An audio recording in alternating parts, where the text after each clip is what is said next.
Hello. So today's gonna be a VOD review day, so I'm actually gonna have the pen out so I can do all sorts of scribbles on the screen and point to all sorts of stuff. Welcome to the video. For those of you that come by this stream not so often, I do VOD reviews. Make sure to like and subscribe if you like my content. And I go through all my stages, all of the thought processes and the decisions. And you're welcome to ask questions and all sorts of stuff like that. But anyways, I digress. Today's video is going to be a Hwei reroll game.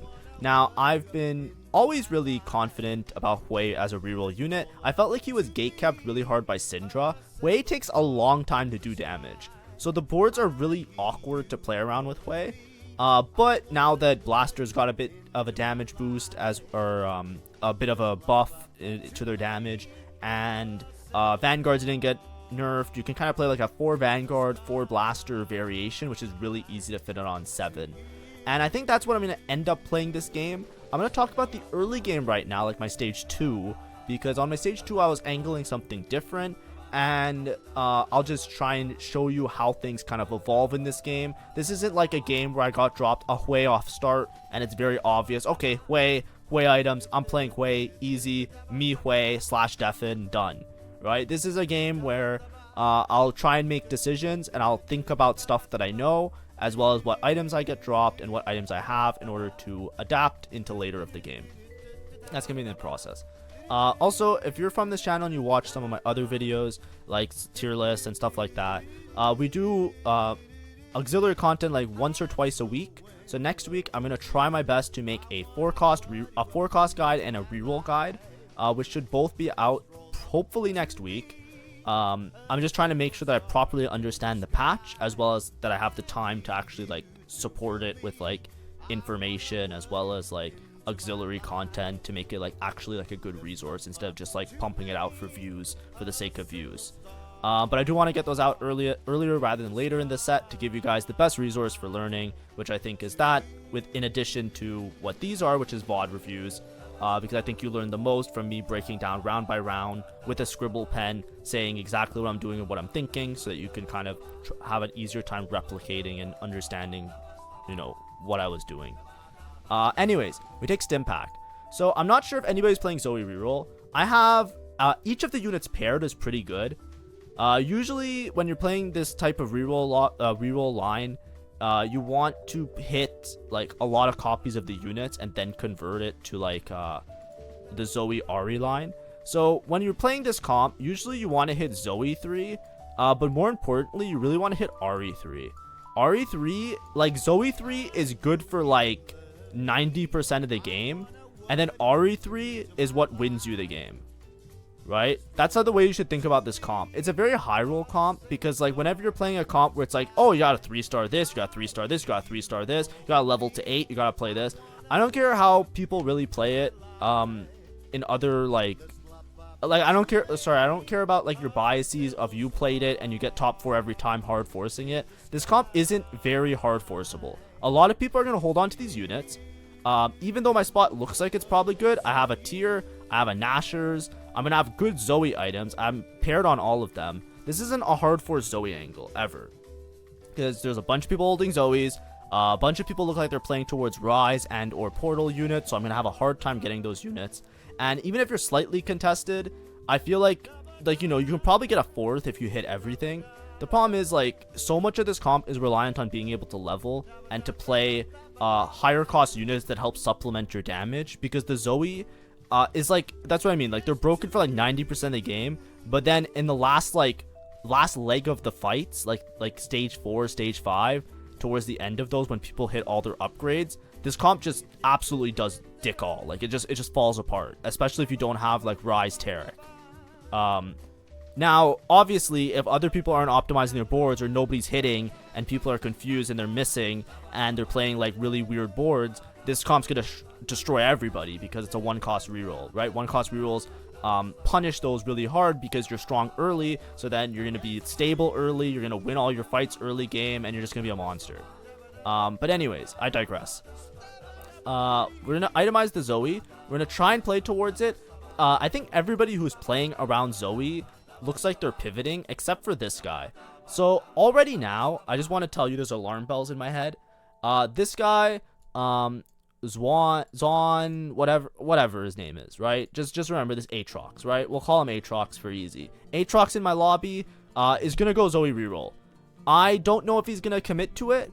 I don't know if he's gonna primary Ari. I don't know if there's like an angle where I can maybe fit in and play this stuff. Like this guy, for example, I'm not concerned with him playing Zoe because he's gonna pivot. He's playing Rise, so he's gonna sell Zoe eventually.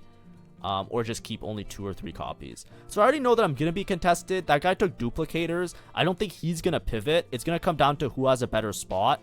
Obviously, if I upgrade everybody on my board, I will play towards the Zoe reroll line. But already now, I'm already debating selling to make econ here because I do not think that I will. Yeah, I just sell, right? I've committed off the reroll line. I know that might look crazy. That might sound crazy. Now, at every point in this stage, you have to understand I am not playing Zoe reroll anymore.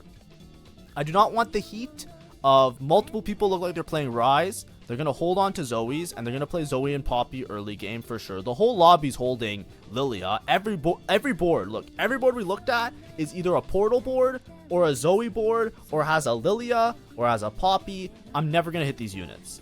So we're not committing to the reroll line, and we're gonna live with that, and we're going to go. Now, augment-wise, I took Stimpack. So Stimpack, usually you want to play around a 3-cost reroll with Stimpack. That is like my feel, right? It's not something that's everybody's going to tell you. It's not 100% right. I enjoy Stimpack the most when you're playing a 3-cost reroll.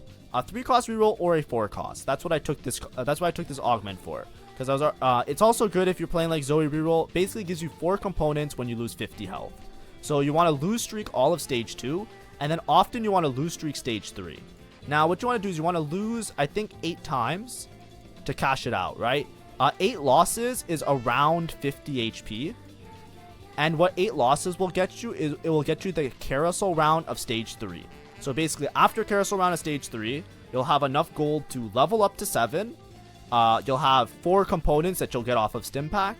And then you'll be able to make your items and create a board on level 7. And that's why I say 3-cost reroll is good. Because if you're 3-cost rerolling, you're playing on level 7. So what comms can I play? 3-cost reroll, we'll worry about that in a second. But basically, there's 2 main ones that these items work really well for. Blue buff Nashers are really good on both Vigor. Also, I know that I say this wrong. Somebody in my stream told me nicely, but then I also got like 2 or 3 YouTube comments saying that I don't say it correctly. Like, it's Vagar. It's Vigor or Vagar. I don't know. I didn't play League, okay? I'm sorry if I'm mispronouncing your favorite character, but I say Vigor because I watch this guy named Stans, who is my favorite streamer, and I'm pretty sure Stans says Vigor when he streams. And maybe he's wrong, but I love Stans, and you know what? That's where I learn how to... you learn how to pronounce something from hearing somebody else say it. That's all I'll say on the subject matter. So I'm going to try and say Vagar when I remember, but I'm just saying naturally I'm going to say Vigor. I'm sorry about that. Vigor is one option because blue buff naturally is really good on Vigor, and then the other option is Hwei. Hwei is weird unsung hero, and we're going to start talking about Hwei in a second. So I'm going to pull up the guide now. This is going to be a little bit of a jump scare. This video is a little bit of a mess, but the game was a bit of a mess. Hopefully it's not too deterring. You know, obviously I'll put a guide earlier next time, but it just didn't feel right to put a guide and then explain something else. Also, I won the last round.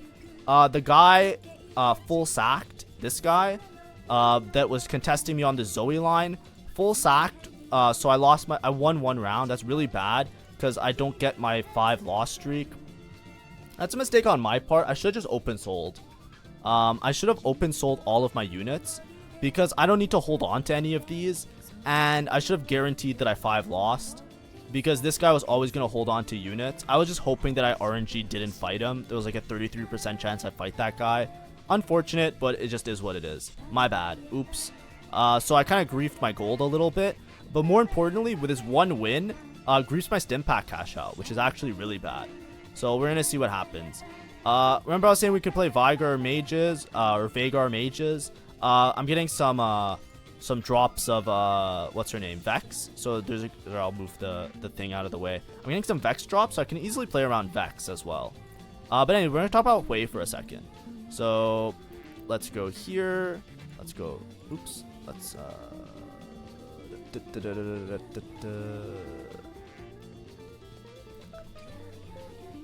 actually, just give me 1 second. We're gonna look at the augment first, right? And then we're gonna talk about everything, and then we're gonna focus back on the game. A little bit of a messy video, I know, but we're explaining all the steps along the way. Try and follow me if you're trying to follow me. Trust me, hold my hand. I'll take you there. We'll get through this, and you'll learn something, I'm sure. If you already know this tech, then, you know, that's fine. You know, you're a knower. Losing that one round, winning that one round was really bad, though. The main thing you should always know is that if you're not committed to a line, just open sell. Don't even risk it. If I was losing these rounds as well, it would have been so good for me. You'll see why. I'll point it out later. Now we're going to get augment. Augment, I want either combat, I want gold, I want rolling. It's prismatic, so I want something that will give me, like, I don't need more items. Prismatic ticket is 100% the best thing. Prismatic ticket is the greatest thing you can hit. I wanted either gold or rolling. So Stimpack gives me a lot of components. I'm already going to be up resources on everybody in the lobby. So long as I make good items with my Stimpack, I'll be fine. So I already know that I pretty much have combat dealt with Stimpack. It's just a really good silver augment if you can cash it out and actually convert it to a win. It's hard to do that sometimes, but it is really strong. I wanted gold or rolling because I need to make a full pivot in a couple turns. Here I'm just leveling. I'm just going to do some basic stuff, trying to preserve HP while losing this round to cash out Stimpack. Now let's go to stats. So Hwei is weird because if you looked at the stats like 1 or 2 days ago, Hwei was pretty ass. That's why stats, they evolve really well over time. It's really difficult to like know exactly what's a broken unit. I always had faith in Hwei. Hwei 3 averages like a 4. Top 4% of like 60%, win percentage of 15%. Hwei is very, very strong. There's different setups to play Hwei, obviously.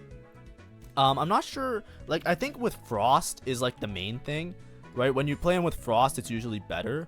But if you play him with Blaster, usually it's like not as good, right? So there's a variation of this where it's like 4 Blaster and then like 4 Vanguard.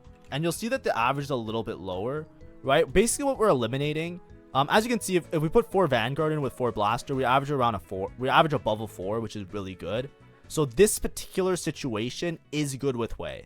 You might get baited by stats a little bit and say, okay, Blaster variation is worse because 4 Blaster is bad. It's like, no, you just need to filter for the right board, and then you'll see that's pretty good. Now, you might have seen a lot of people, obviously, if you see this, you probably watched Soju yesterday get like a bunch of firsts playing this comp.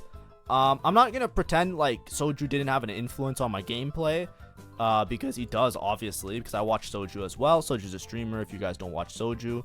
But the main thing to know is basically what you're trying to play is this line, right? One more and Tom Kench. So you're playing 4 Vanguard and 4 Blaster, right? The reason you could fit in on 7 is because Rumble is both a Vanguard and a Blaster. And what you're going for is you're trying to 3-star as many of these units as possible, and you just roll on 7 until you find a Xerath or an Arcana unit, and then you can push levels and put in Arcana to get like extra damage amp, and or like, you know, if you have what's his name, a Hecarim or even an Ari, like any Arcana unit works really well with this comp because Ari can give you more AP, Hecarim can give you extra durability, which is good for all your frontline units, and Xerath will just be flat out damage amp. I've played Hwei reroll during the Syndra meta. I played it a couple times. Once or twice I think I bought forward, but that's just because it was just Syndra meta. It was very difficult. You know, I ran into a Syndra player, I ran into a second Syndra player. I just bought forward because, you know, it was a difficult time to play the game, right? It was very gatekeepy, and Hwei wasn't as good as Syndra, obviously.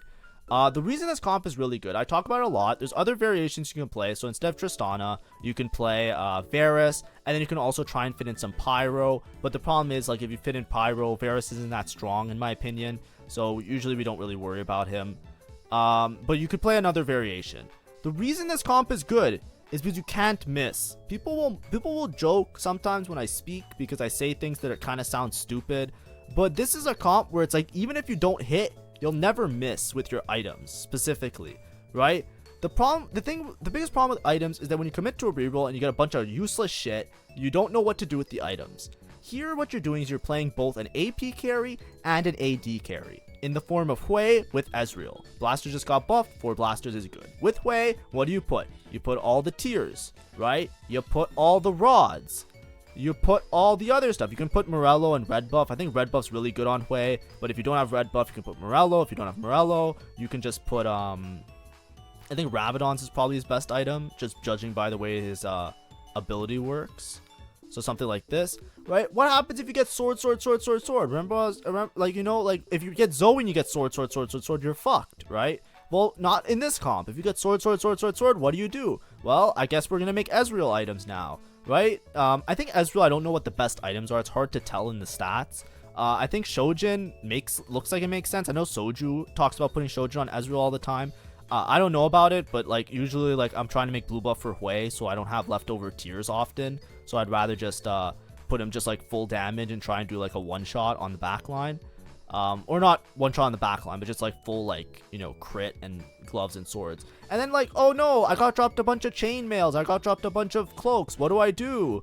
Well, guess what? If you have leftover items that aren't swords, bows, gloves, all of that shit, you just make Mordekaiser items, right? So, and you just itemize your Mordekaiser, or itemize your front line, right? So with Mordekaiser, you just put him on, I think Crown Guard's really good on him. I'm looking for Crown Guard. Let me just find it real fast. There we go, Crown Guard, right? And you just itemize your front line, and you're in such a good spot all the time. That's the thing about this. That's the thing about this comp, is that it's really easy to hit everything. And the comp is also pretty stable around 2 stars. So you just play towards basically 4 Vanguard, 4 Blaster. And that's like the idea. So now we're gonna go back to the game. Hopefully I explained it kind of well. I'm trying to blaze through this because I want to start streaming soon. So I wanted to make sure this upload was done ahead of time. Anyways, this is me right after carousel round. So on carousel, I took a Hwei. I took a Hwei with some item, I forget. And this is what I meant to show you. So look here. So this round is a perfect interval to level to 7. So typically, if you're trying to spike, you usually level right after the carousel, and then you can stabilize your board. Now, because I didn't lose that one round that I could have full opened, and also some of these rounds weren't that bad of a loss, I'm at 56 HP. So I didn't cash out Stimpack yet. And also, because I didn't full loss, I'm also broke, right? I would have been like plus like 5/6 gold. So I can't even level to 7 very easily here. But usually, if you play properly, this is a big mistake I made, obviously, is that you would be in a spot right now that you can just convert this, send it, like you send your gold down to as low as you can reasonably go to until you're stable for upgrades, and you can just pivot your board, right? It's only a thing that works primarily with Stimpack, and that's why I took Prismatic Ticket, because Prismatic Ticket kind of guarantees that I'm going to hit something. Because obviously, like, you know, I'm not saying like just hard force Hwei if you don't have a Hwei early. This isn't a very good Hwei spot, right? Look at this board. I don't have that many Hweis. I do have these Vexes that I could have upgraded towards Vex. But what I was saying is, like, if you don't hit Hwei here, or if you don't hit Prismatic Ticket, then you would just sack 1 or 2 more extra rounds, right? You don't have to sack them, but you can like stabilize and like try and win a round or so. And then you just go to level 8. And just play around like a carry, right? These would be good Nami items, or Rise, or you just play like, you know, some sort of level 8 board. But that's why I really like 3-cost reroll, because, you know, I can decide now, do I want to go to 7 and roll on 7, or do I want to not roll on 7 and go level 8 and then roll on 8? You have that option that you can decide around neutrals to do that. But anyways, we're committed to Hwei reroll, because I am very confident in Hwei. I played Hwei before. This isn't new for me. I played Hwei in the PBE as well. I always had faith in Hwei. Hwei is just slow as fuck. That's all you have to know about Hwei. Hwei is so fucking slow with his attack sometimes. Like, there are so many times where you're looking at this unit and you're like, please, for the love of God, just fucking cast. Just cast. Please cast. Please cast. And then he doesn't cast, and you're just like, you want to rip your hair out. Because, like, the whole board would have been dead. It's like, this guy would have killed the whole board. So the way Hwei works is every 3rd cast, he deals damage to like a bunch of extra units. Here I'm not pivoting my board yet because I'm just waiting to cash out. It's going to update my HP in a second. I'm actually below 50 HP, so I'm going to get my Stimpack. So I'll worry about that next turn to deal with it. And I'm probably going to off-tempo level next turn, just because I'm too broke to level this turn. So I'm going to off-tempo level this turn and stabilize my board and try and start doing my win streaking now, because I'm in a good spot for it. Or maybe I just sack one more. I might sack one more. 45 HP isn't even that bad. I'll roll a little bit. That's what I'm saying. Usually I roll a little bit here, just to make sure I don't like absolutely grief the game. We find a Tahm Kench, which is great, and we find a Hwei too. So we're decently stable. We're not like giga stable. We're not like in an insane spot. We're in a good spot. And here I'm just trying to fix my board a little bit. I have some free rerolls because of the prismatic ticket still, and I got my Stimpack, so now I'm just making all my items. Here I have really good Mordekaiser items, so I just make the Mordekaiser items, and I hold on to bow here because I think I can make red buff for Hwei. If I can't make red buff for Hwei, I'll just use the bow on some other unit until I have Hwei items. But yeah, we're gonna try and convert this now, and we're just missing Ezreal. So now we can just talk about the game. We can chill. We did all the overview, all the like tutorial stuff, and now we can focus on like how this game kind of works. This is what I mean with Hwei, right? Like, look at this guy. He would have been dead in a second. Oh my god. Sometimes he just doesn't do his damage. But anyways, like I said before, I am very confident that Hwei can get the job done. I feel very confident in this board. Before I often played with Varus Hwei, because the same thing applies, right? If you have Varus items, you itemize Varus, and then you put Hwei as the extra blaster unit, to try and, like, you know, if you get rod items, you just itemize the Hwei, and then you just roll on level 8, and you stay on level 8. I just don't have faith in Varus as a unit. Varus is really, really strong if your opponent doesn't have upgraded units, because then he just, like, deletes the whole board, and he wipes out everybody. But that doesn't happen often, and you just get absolutely railed sometimes playing Varus. I think Varus is one of the worst 4 costs in the game. Maybe things will change. Maybe there's something I'm missing, like some itemization. But even after the buffs, I don't believe in Varus. So if I'm playing a line like this, I'll play it here. I'm rolling really deep here because I basically don't want to lose any more rounds. I'm rolling until I hit upgrades, and I'm using my free rerolls now. So as you can see, I stopped having free rerolls, so I just chill now. But I was basically rolling until, you know, I was hoping to get an Ezreal upgrade. I want this guy upgraded. Basically, once everybody's 2-star, then you can chill and not have to worry about anything. This is what I was saying with this guy. I don't know what he hit this, and then he also hit this invested. So not only is he super rich, he's super rich, and he got a bunch of free rerolls. So he basically hit the equivalent of me. This was the guy that kind of griefed my loss streak. As you can see, he has RE3 Zoe 3, and I just beat his ass. Obviously, he's still 50 gold. He has to cap out around Rise and other units. He still has potential to improve. I have all 2-stars, and I beat the RE3 and the Zoe 3. That's what I mean by the comp is sometimes really high roll. Obviously, he doesn't have a prismatic combat, neither do I. Obviously, I have item slammed, and I have more items on the guy. But what I'm trying to point out is, like, do you think that after hitting RE3 you would lose to a Hwei 2? Probably not. But that's what I mean. Like, the comp is very high roll. That guy's gonna be way stronger than me if he gets a Rise and a Taric. But until then, I could just delete him. Anyways, a movable object, really good in the stats.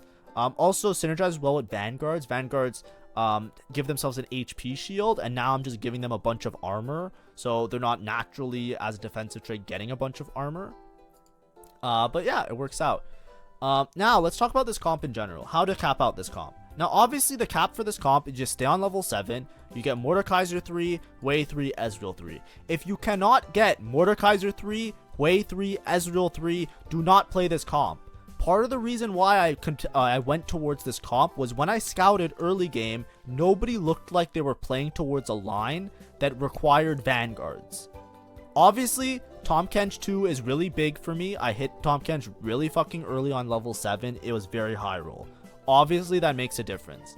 What I'm saying is, this comp, you will not get top 4. You will probably just get a 5th or maybe even a 6th if you do not hit Mordekaiser 3, Hwei 3, Ezreal 3. That is super important. The other thing that you need, 3-item Mordekaiser, 3-item Hwei, and 3 items on Ezreal.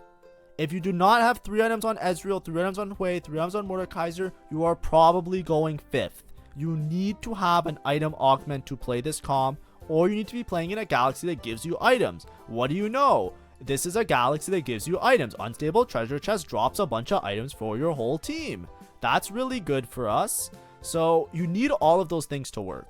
Obviously, when you're playing towards a 3-cost reroll, you will be in a spot similar to mine. Even if you don't have Stimpack, even if you don't have Prismatic Ticket, you will probably get to a point. If you don't have Prismatic Ticket, by the way, you probably can only play this, you know, having an early Hwei or something like that. You know, like you need some early like units to make this work. This guy's board just like, he just got a wrap on me. It was poor positioning on my side. But this guy is also caretakers and like giga strong. Nasus just like hit me, right? But you need to be like around, you're gonna be around 30-40 HP. You're not gonna win every single round, by the way. You're gonna win some rounds. Hwei isn't broken that you're gonna win every single round, but you'll win a good majority of them, and that's enough to convert you into a top 4. This comp is super stable with everybody 2-starred. Obviously, I need Ezreal items. Once I have Ezreal items, my damage will be really good because Ezreal 3 does pretty much as much damage as Hwei 3. I call this Hwei reroll, but late game especially, you need basically Mordekaiser to stall out for Hwei to cast, and then Ezreal helps to delete some of those backline units. Like a lot of times when Hwei casts, everyone will be left with like 1 HP, and the same thing with Ezreal. So if you combine them together, then they'll delete all the units. That's the idea behind the comp. So you want to make sure that you're in a spot where you can hit all of them and itemize all of them, because they're all super important. That's the way you cap out this comp. Right now, like even if I had Hwei 3, Mordekaiser 3, I probably wouldn't level because I would keep rolling for Ezreal 3. There's not much to level for. Like I said, you can level for Arcana, right? I could hold on to this Ahri if I really want to, but unless you have Arcana to put in, there's not much to put in here, right? You can put in a portal, which is like, it's okay, but it's not that important. Arcana is the big one that you want to play. The other stuff doesn't really matter. If you get like a Frost +1, then you can Frost Ezreal, and then you can play Frost and give everybody a little bit of extra juice. But until then, you're fine. Look at this guy, Syndra 3. What's gonna win? I have no 3-stars yet, right? This is what I mean. The comp is very, very, very high damage at 2-star. So even though there's a bunch of rerollers that already hit their boards or should be stable, I'm still winning pretty convincingly a lot of rounds. That's just I'm just saying that so that you guys see like what I see in the comp of that, like Hwei does a shit ton of damage, as well as like the other units. Like I said, I still have lots of room to cap. All my remaining items are probably just gonna have to be Ezreal items, whatever they are. We're gonna put them on Ezreal. Oh, this. Okay, so I'll explain what happens here. Okay, so 2 things. Number 1, this is a huge misplay, and this is my fault entirely. So I bought the charm that makes your shop refresh every couple seconds, and what I'm trying to do is I'm trying to use my free rerolls in between those to try and speed it up. So then my bench got full here, and as you can see, so I didn't know this. The rerolls that you get from Prismatic Ticket, I think they used to disappear, because I remember them disappearing when I was playing it the other time. Now they stack. So you don't have to roll in between if you have Prismatic Ticket. That's why I was trying to use my rerolls, because in the past, I think it was maybe in PBE, I might have been wrong, but if you bought the charm that rerolls your shop and then you had a Prismatic Ticket reroll, you would just lose the reroll if you didn't use it. Like if the shop refreshed, you would lose the reroll. So here, I used a reroll and then it refreshed the shop, so I didn't buy the 2 Hweis. That would have been Hwei 3, by the way, because I have a duplicator. Now, obviously, I wouldn't make it right away, but I don't need to hold this on bench. I definitely don't need to hold Tristana, because Tristana is going to be the last person you itemize, so you don't even have to worry about that. But that's my bad. So I missed Hwei 3. You can laugh at me all you want. That's fine. You know, it happens to me a lot like this, right? I was playing early in the morning, super tired, you know. Relax, we'll be fine. You know, hold my hand. I'll take you there. But yeah, I would have had 2 extra Hweis here. Unfortunate, but it is what it is. It's my bad. That can definitely cost me the game in some spots, but I think I'm just in such a commanding lead now. I also have Mordekaiser 3. I would argue Mordekaiser 3 is one of the most important of all of them, all of the 3-stars, because look at how much I stalled this fight. It gave my Hwei time to cast, which helped me delete the board, which is just really big. But like I said, I gave you the conditions for this comp. You need to hit all 3 3-stars, and you need to hit enough items for all of them. If you don't have items for everybody, then that's bad. My Mordekaiser items are insane, my Hwei items are insane, and we're just waiting to see if we can get some insane Ezreal items. We have 2 components for it, so we should be fine. My money isn't that great, but we're going to be stuck on 7 for a while, and we have prismatic tickets, so that's part of the reason why the gold is pretty bad. Also, because you're rolling a lot on level 7, every turn you should just roll to get a charm as well. You don't want to accidentally lose a fight because you didn't buy a charm. So just buy a charm every single round. So what do we get here? We got a glove, which is really good. So right here, I probably just take another glove, right? So what I'm going to do is I'm going to make IE Last Whisper, right? Stacking glove components makes your crit chance go up, which is really good. And then IE and Last Whisper have good synergy to do a bunch of damage, as well as now my Ezreal shreds, right? Here I'm debating champion duplicate. I think it's too expensive, so I don't buy it. And now I roll. I found a Hwei, and now I got the lesser champ duplicator, so 2 lesser champ duplicators. I duplicate using one of them to get the Hwei, and we just need a couple more Ezreals, then we have Ezreal 3 as well. Now, we should be stronger than most people in the lobby. This guy looks very strong, because you might not notice it in the clump. He has a Morgana 2. So, Morgana 2 is definitely going to be stronger than most things in the lobby. That's kind of scary. As you can see here, this Ezreal is also kind of just like hitting my units. My Hwei is pretty low on damage, so I think he's going to get sniped by Ezreal. Or no, the Morgana just happened. Oh, look, see, that's what I mean. You see what I mean? I lost by like the marginest of margins. This is what I mean by Hwei. He does a shit ton of damage and the board disappears.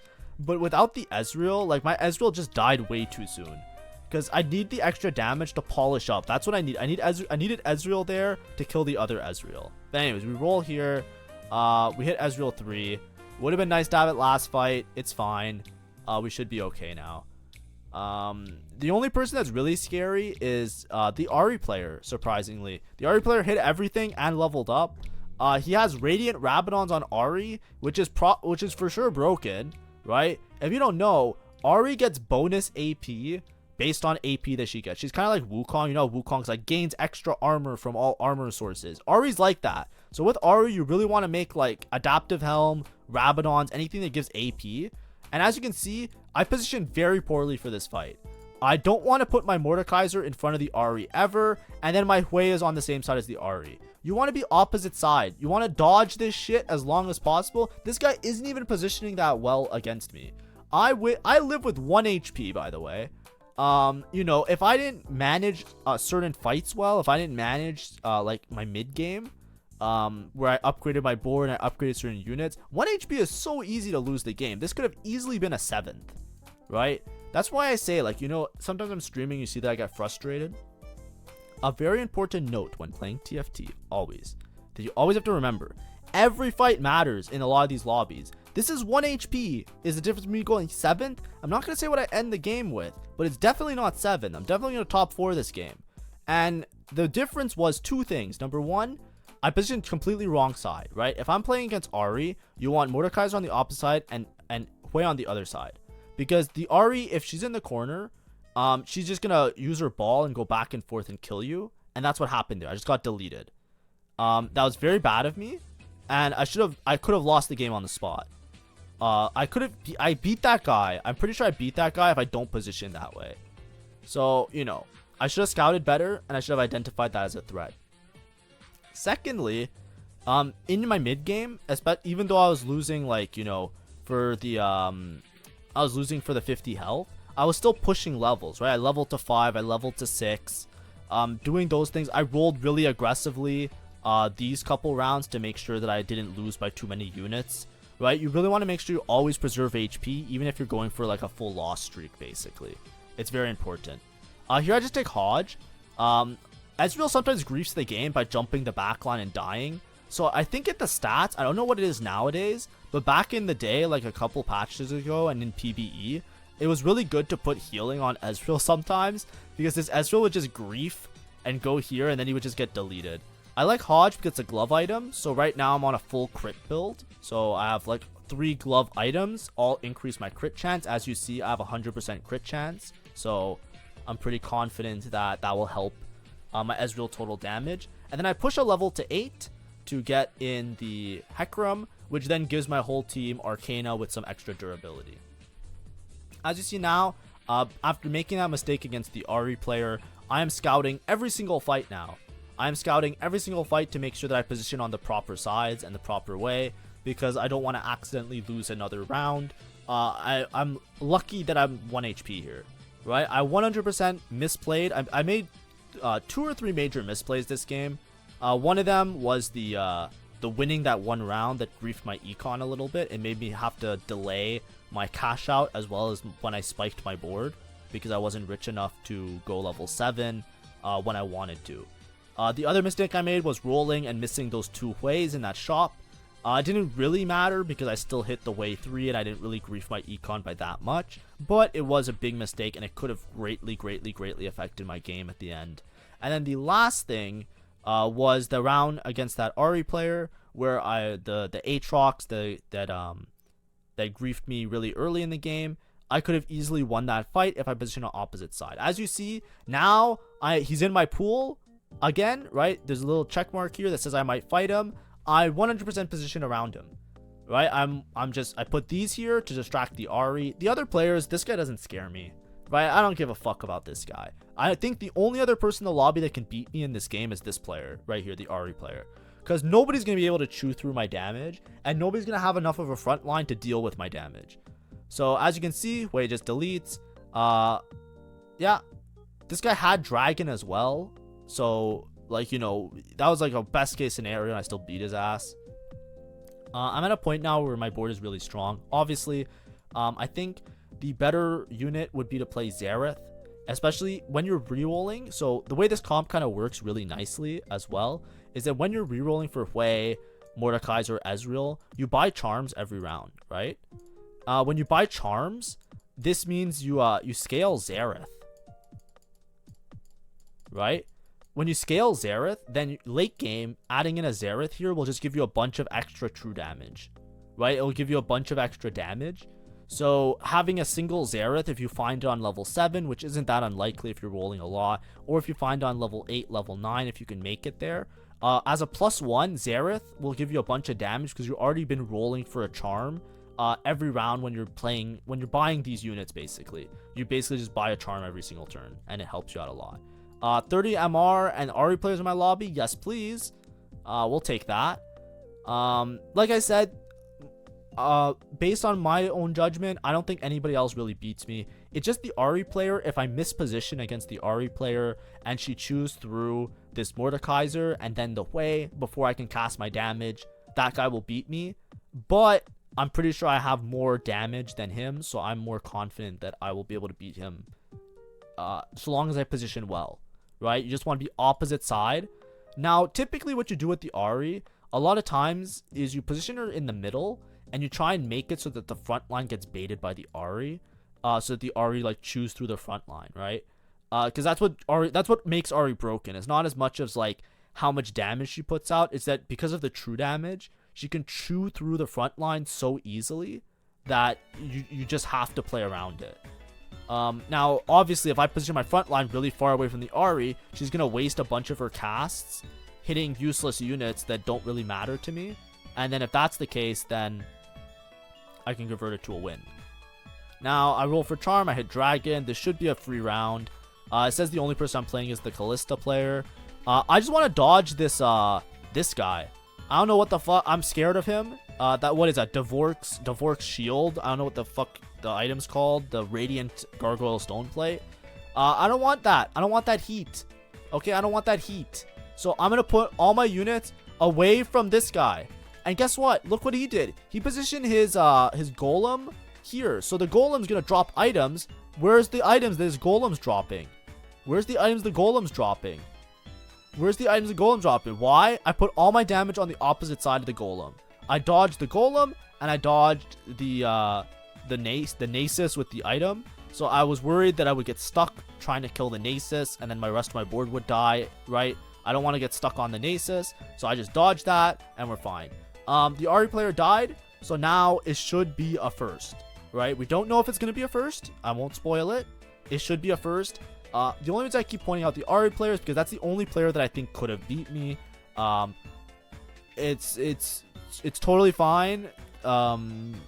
Like that guy was in a really good spot. He kind of high rolled. He got a bunch of items for the rest of his board. He was able to push the levels. He got a bunch of rerolls because of his prismatic augment, so everything was hit and he was really rich. I don't think anybody else caps me out, right? This Syndra player does not have enough damage to deal with my Hwei anymore. It's a nerf Syndra. The Syndra will scale, so it might make some of the fights late game a little bit more risky. So, you know, there's a chance, but he's playing fucking, what's it called? He's not playing Vanguards, thankfully. Because I was playing Vanguards, but he was never playing Vanguards. He was always playing Shapeshifters. Like, what the fuck are Shapeshifters gonna do? They do nothing. I'm okay with that. He also loses to the Kalista player, which we already beat the Kalista player. Here I find a Xerath, so I'm down to just like put in Xerath here. I've been buying charms, so it's gonna be a good damage amp, so we're totally down, and it's not that useless of an item. So now we just have one more positioning to do. We're just dodging Nasus, right? We just don't want the damage to be on the Nasus side. So here what I do is I make it look like I'm slowly pivoting my board to this side. This is just to bait him. I don't know, it's like a 50-50 if he thinks I'm faking or not. But I basically move just these 4 units, and then right when there's like just a little bit of time left, I move back the same 4 units to the positioning that I kind of etched out in my head around his Randuins. He just pushing everything like away from his golem, which is fine because last time he didn't get his golem cash out, which didn't give items to his board. But you know, this guy can't compete with this board. My board's too far ahead. Doesn't matter that he's level 9. I didn't even put in Xerath, by the way. That was a mistake. I was supposed to. I was just so concerned with the positioning. But look at this shit. Hello? He didn't even kill Mordekaiser yet. GG. It's a first. A first out of nowhere. We kind of scammed this game a little bit. Prismatic Ticket obviously made this into what it was. Because if it wasn't Prismatic Ticket, I probably was just playing a 4-cost board. But yeah, so notes. These are the takeaways in case you skip the video. I hate it when... Also, don't skip the video. Like, if you don't want to watch the video and you want to watch it later, just watch it later, right? Because, like, sometimes people skip the video a lot. Like, it's not... You can know. That's not nice. But anyways. 3-item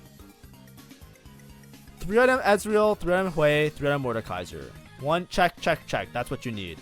Level for Arcana, check. That's what you need. And then you have to just position around them. That's the way you play this comp. It's pretty good. Obviously, there's more nuance to it. I'm not 100% pro on it. I'm going to study some of Soju's VODs myself to try and see because he was playing it a lot yesterday. But yeah, this is a comp that I kind of knew about in PvE, and I'm glad to see that it actually works out now. I tried to play around Hwei a lot in the previous patches, but now the Syndra's gone. It's really easy to play around these units, right? It's really easy, and they also just buff blasters. I think I mentioned it in the patch video that they might make the Hwei Vanguard comp good again. So that's nice to see. And yeah, just converted to a win. GG, thank you for watching. The next couple videos will probably be more fun videos as well. Like I think I have a 10 portal game coming up, so make sure to like and subscribe if you want to see that one. Thank you for watching, and hopefully that was informative and you maybe learned something to try out in your comps. Have fun, and see you around.